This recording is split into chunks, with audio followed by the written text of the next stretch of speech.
This may be one of the wildest NBA leaks in years. A clip from a live stream that was never meant to go public somehow made its way online, and the moment it did, chaos followed. Kyrie Irving believed the stream had ended, so he let his guard down and began speaking freely, unaware that anyone was still watching. What he said next shocked viewers and instantly sent the entire NBA world into a frenzy. You sure this ain't live? Because I'm tired of pretending LeBron isn't an evil man. Yes, he really said it. And shockingly, that wasn't even the wildest part. Once the full clip surfaced, fans watched Kyrie Irving lay bare everything that happened behind closed doors during LeBron James' second stint in Cleveland. He spoke about power struggles, front office drama, locker room politics, and the so-called brotherhood that fans believed defined that era. According to Kyrie, much of what people thought they knew about that relationship was an illusion. As soon as the leaked clip hit the internet, the NBA went into full meltdown mode. Timelines were flooded with shock and disbelief, as if history was being rewritten in real time. For those who closely followed the Cavaliers in 2017, however, this revelation wasn't entirely surprising. The tension had always been there, simmering beneath the surface, especially after Kyrie requested a trade that July, walking away from the biggest stage in basketball. Now, 8 years later, he's finally confirming what many had long suspected. Life under LeBron's shadow wasn't about brotherhood, it was about control. That admission sent fans digging through old footage and interviews, re-examining moments when Kyrie seemed irritated at press conferences or unusually quiet on the bench. Suddenly, those subtle reactions no longer felt random. They looked like warning signs that had been there all along.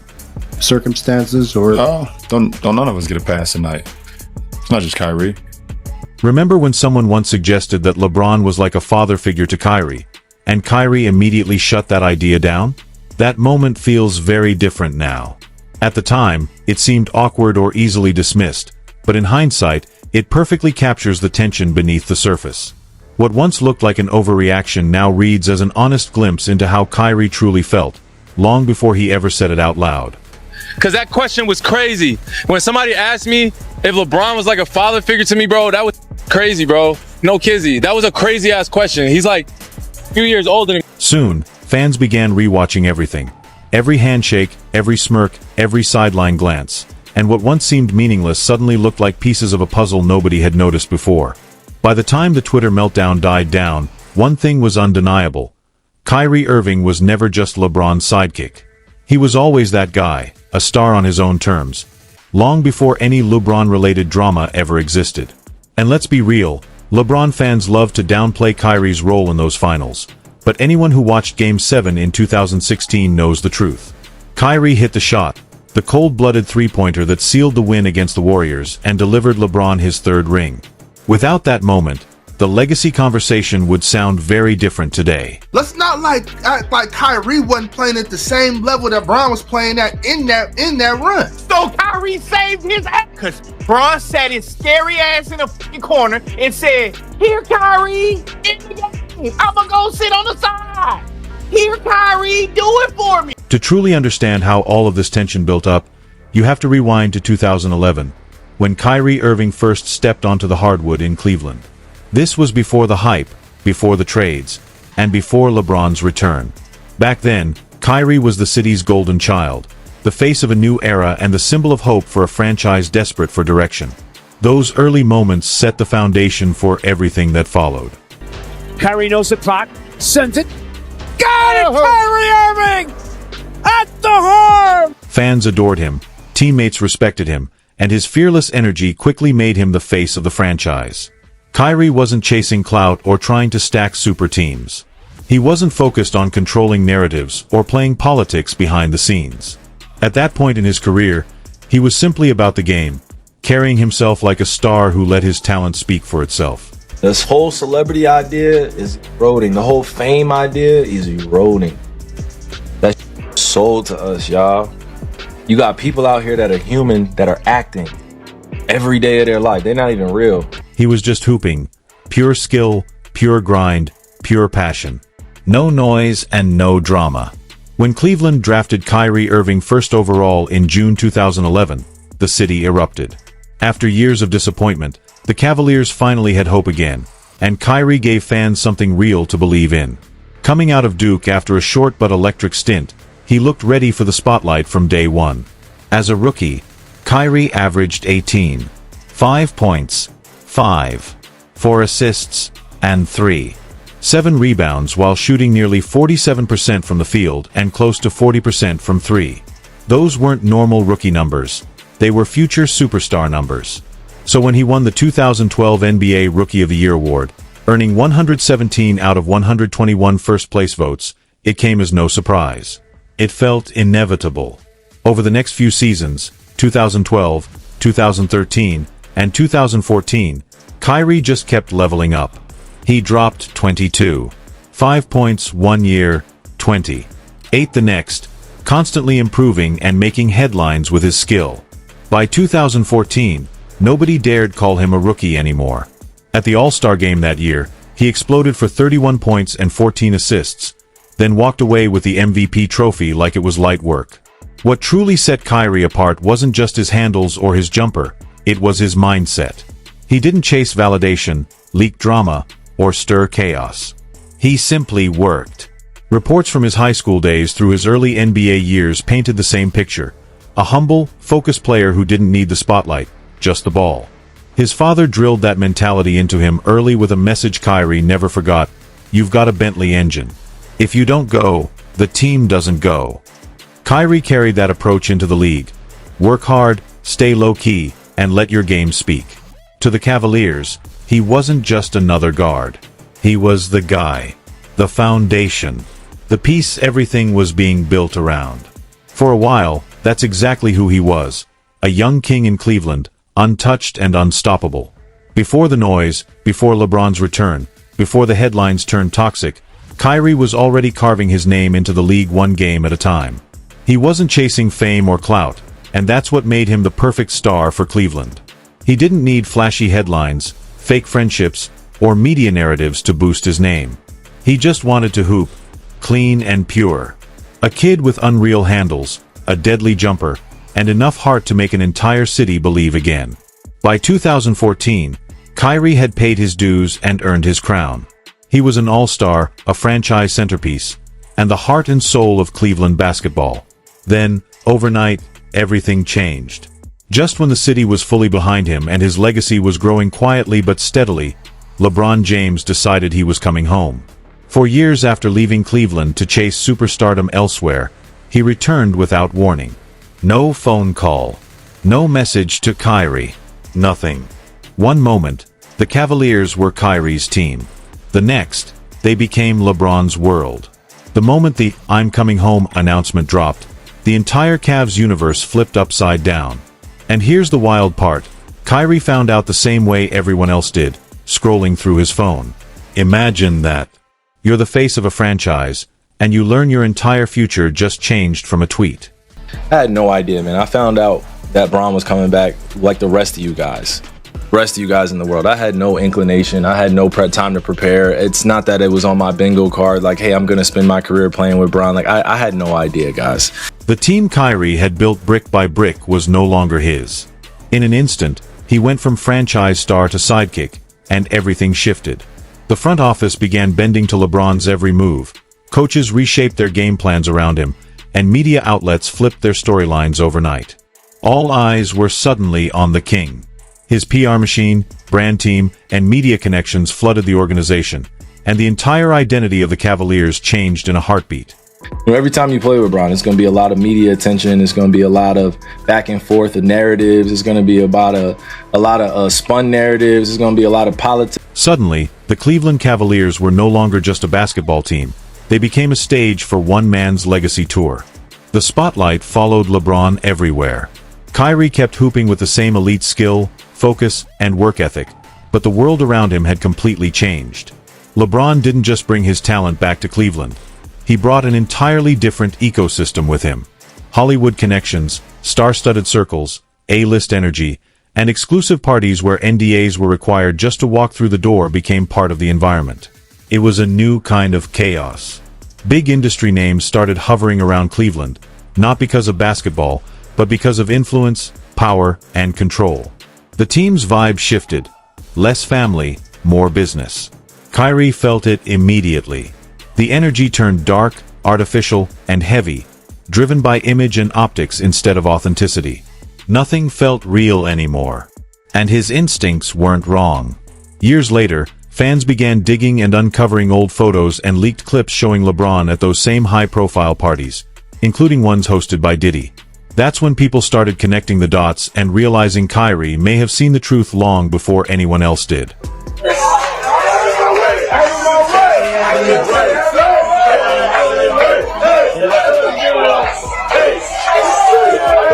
This is the same Diddy who later ended up in prison for serious crimes. The same man caught on security footage committing horrifying acts against Cassie Ventura. He's also the figure 50 Cent recently exposed in his new documentary, where he allegedly links Diddy to the deaths of Tupac and Biggie. The connection between this world and the Cleveland Cavaliers' new environment made the team's shift feel even more unsettling. Do you know who was responsible for the killing of Tupac Shakur? No, I don't. I think that Sean now and my mature mind had a lot to do with the death of Tupac. And that was the kind of circle LeBron was keeping close. Fans were stunned.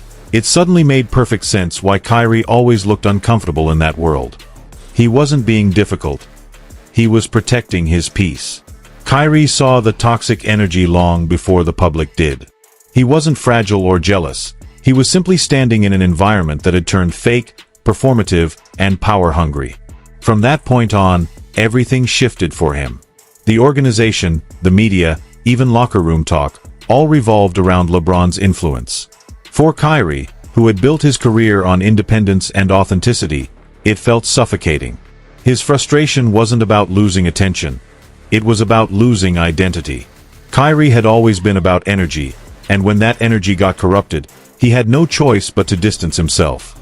LeBron's obsession with control went far beyond basketball. He wanted to run the narrative, manage his image, handpick teammates, and influence front office moves as if he were both player and GM. The irony was striking. Years earlier, LeBron had claimed he left Cleveland because the front office was too weak. Yet when he returned, he made them weaker than ever because everything now revolved around him. He didn't just come back to win. He came back to control. Back in the day, LeBron ran solo with the Cavs, claiming he didn't have real help, no true co-stars to back him like other all-time greats. But when things got tough, he sought safety, leaving Cleveland to join Dwayne Wade and Chris Bosh in Miami, creating his personal Big Three safety net. The moment Cleveland drafted Kyrie Irving, a young star with raw talent and confidence, LeBron sprinted back. But this wasn't just a return. It was a power play. Short-term contracts with player options weren't routine. They were leverage, control mechanisms that kept the Cavs front office walking on eggshells. The ripple effect was immediate. The roster shifted overnight. Familiar names from LeBron's past, J.R. Smith, Iman Shumpert, Mike Miller, James Jones, Kendrick Perkins, slid back into place as if he were assembling his own chessboard. By August 23, 2014, the Kevin Love trade sealed the deal. Kyrie's young, hungry squad was gone. The Cavaliers had officially become LeBron's kingdom. Everything revolved around his system, preferences, and timeline. Even the coaching staff wasn't safe. In January 2016, with the team sitting at 30-11, head coach David Blatt was fired, replaced by Tyronn Lue, handpicked and vouched for by LeBron. This pattern followed LeBron wherever he went. With the Lakers, he influenced the Anthony Davis trade, pushed for Russell Westbrook, and even got involved in the team drafting his son, Bronny James. Every franchise, same formula. LeBron dictates, everyone else adjusts. For Kyrie, that structure didn't fit. His rhythm was freedom, not control. His style was creative expression, not corporate hierarchy. He wasn't built to play under someone's thumb, especially when that someone rewrote the script mid-scene. When you're playing with somebody like Bron or somebody that you guys like to compare him to, it's a different animal. It's a different journey. You know what I'm saying? Like, you're automatically expected to be at the top of the charts, the top of the league. From the outside, it all looked picture perfect. The superstar duo smiling for cameras, dapping up courtside, and delivering championships. But behind the flash and highlight reels, cracks were forming, real ones. Kyrie's 2017 trade request wasn't a random tantrum. It was the culmination of years of bottled-up frustration finally snapping. He had been walking a tightrope for too long, pretending everything was fine while living in a locker room dominated by ego and control. Inside that space, LeBron wasn't just a teammate, he was the system. Teammates later admitted they noticed how LeBron often talked down to Kyrie, adopting a mentor-like tone and barking orders as if coaching a rookie rather than collaborating with a fellow all-star. One viral clip captured it perfectly. LeBron standing over Kyrie on the bench, lecturing him mid-game, while Kyrie sat stone-faced. The image spoke volumes without a single word.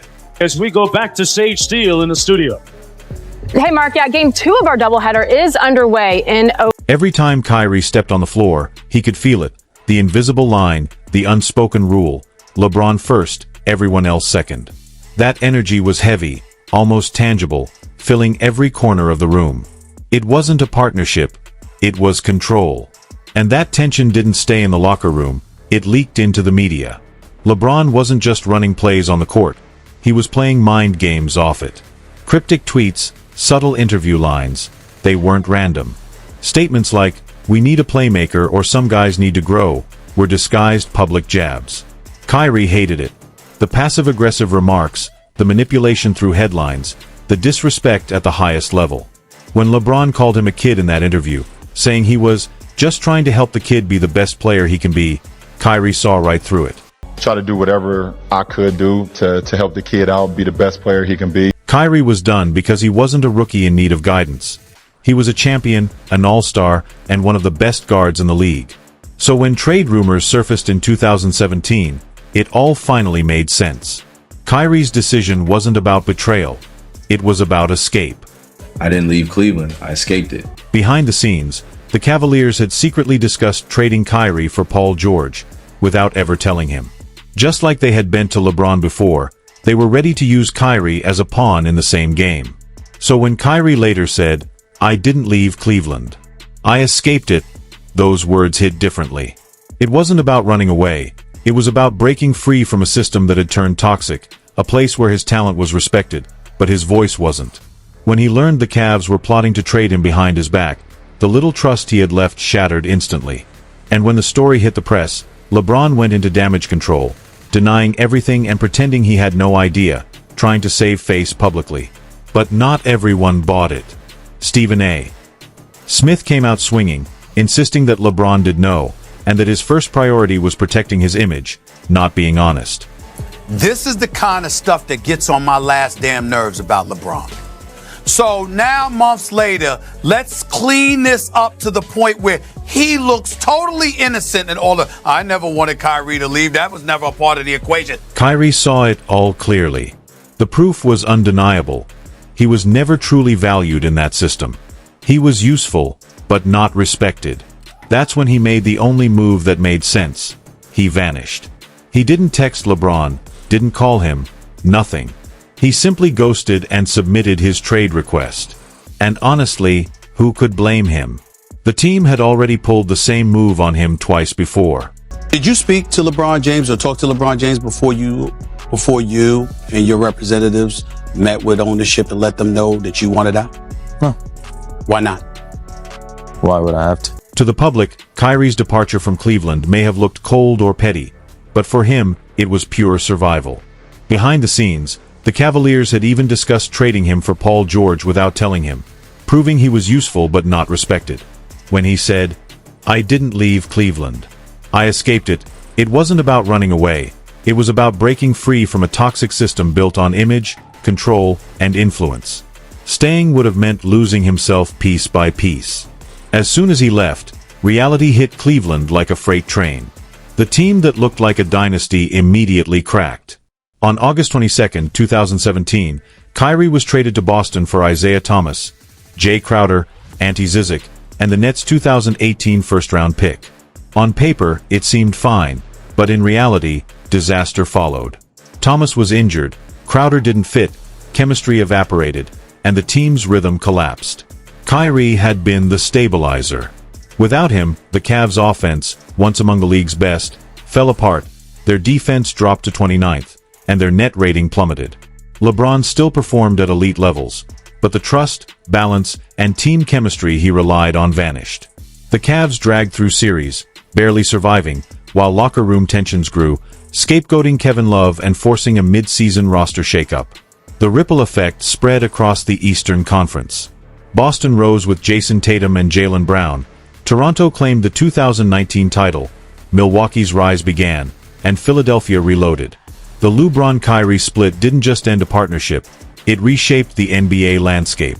Then, on July 1, 2018, LeBron left for Los Angeles, chasing a new chapter.